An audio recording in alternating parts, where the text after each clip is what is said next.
Hey guys, Tony here from Tectonic Byte, and this is the comparison video between the Surface Pro 4 and the iPad Pro 9.7 inch.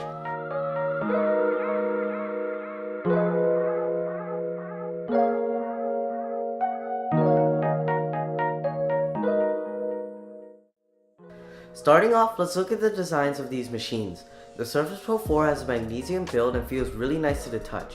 There are also a multitude of ports ranging from USB Type A to a mini display port. It also has the Surface Connect port on the bottom and fans on the top. The Surface Pro 4 has a pleasant design and the kickstand is definitely a plus. The iPad Pro 9.7 inch on the other hand has only one port, the Lightning port, and has an aluminum chassis which is not as nice and often feels rather cold. The iPad Pro also does not have a multifunctional kickstand but has a smart connector in which you can connect external accessories. But the iPad Pro is much thinner and lighter than the Surface Pro 4. The winner of this category is the Surface Pro 4 because of its design, feel, and wider variety of ports. And now, as for the performance, the Surface Pro 4 has 4GB of RAM, a Core i5 which can be customized up to 16GB, and a Core i7, and all these features are decent for web surfing and light video editing. Yeah, it actually works. The iPad Pro 9.7 inch on the other hand has only 2GB of RAM, the Apple A9X chip, and the embedded M9 Motion coprocessor, which is equally as powerful for basic tasks. However, when we get to intense operations, the Surface Pro 4 is much better as it can run full desktop operations, while the iPad Pro 9.7 inch is only capable of tablet operations. And currently iOS 10 is very limiting for multitasking. The winner here is the Surface Pro 4 because of its versatility and functionality to be used as a laptop and tablet. Let's move on to the battery life.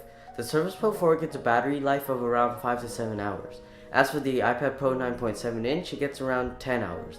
I can easily travel with the iPad Pro as its battery life is superb, and I wouldn't need to bring the lightning cable and adapter. But the newly released Surface Pro gets much better battery life in part due to its Intel Kaby Lake processor. The Surface Pro gets a battery life of upwards of 13.5 hours. Shocking, right? Considering its predecessor, the Pro 4's inferior capacity. The winner of battery goes to the iPad Pro for its outstanding 10 hours of usage. The next category is camera. While you can't expect tablets to have decent cameras, both of these devices actually do. The Surface Pro 4's rear-facing 8-megapixel shooter takes adequate photos and has a wide range of custom settings such as ISO, white balance, and shutter speed. The front-facing 5-megapixel camera is pretty poor though, and I'm not going to torture you by looking at it, or by looking at my selfies.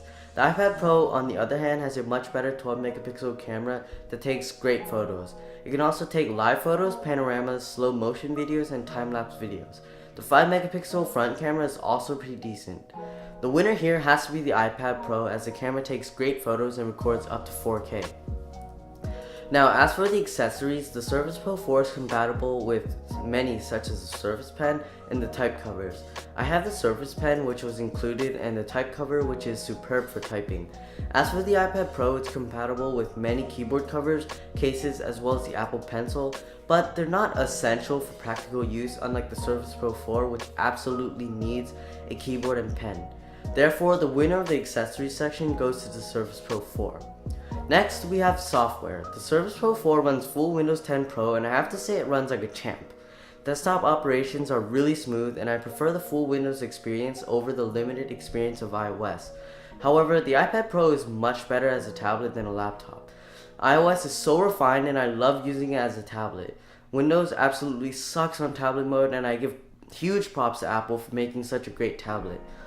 The winner of this category is subjective as some do prefer a complete OS for doing a wide range of tasks, while others prefer iOS for the simplicity. In my opinion, the winner of software goes to the Surface Pro 4. The overall winner is the Surface Pro 4 because of its performance, build quality, and a wide variety of ports, versatility, and usage for accessories. The bottom line is, if you want a device to primarily use as a laptop, then you should go for the Surface Pro 4. But if you want a device that is going to be mainly used as a tablet, then you should go for the iPad Pro. That wraps up this comparison video. Comment down below what you thought. Thank you all so much for watching, and I'll see you all in the next video. Bye.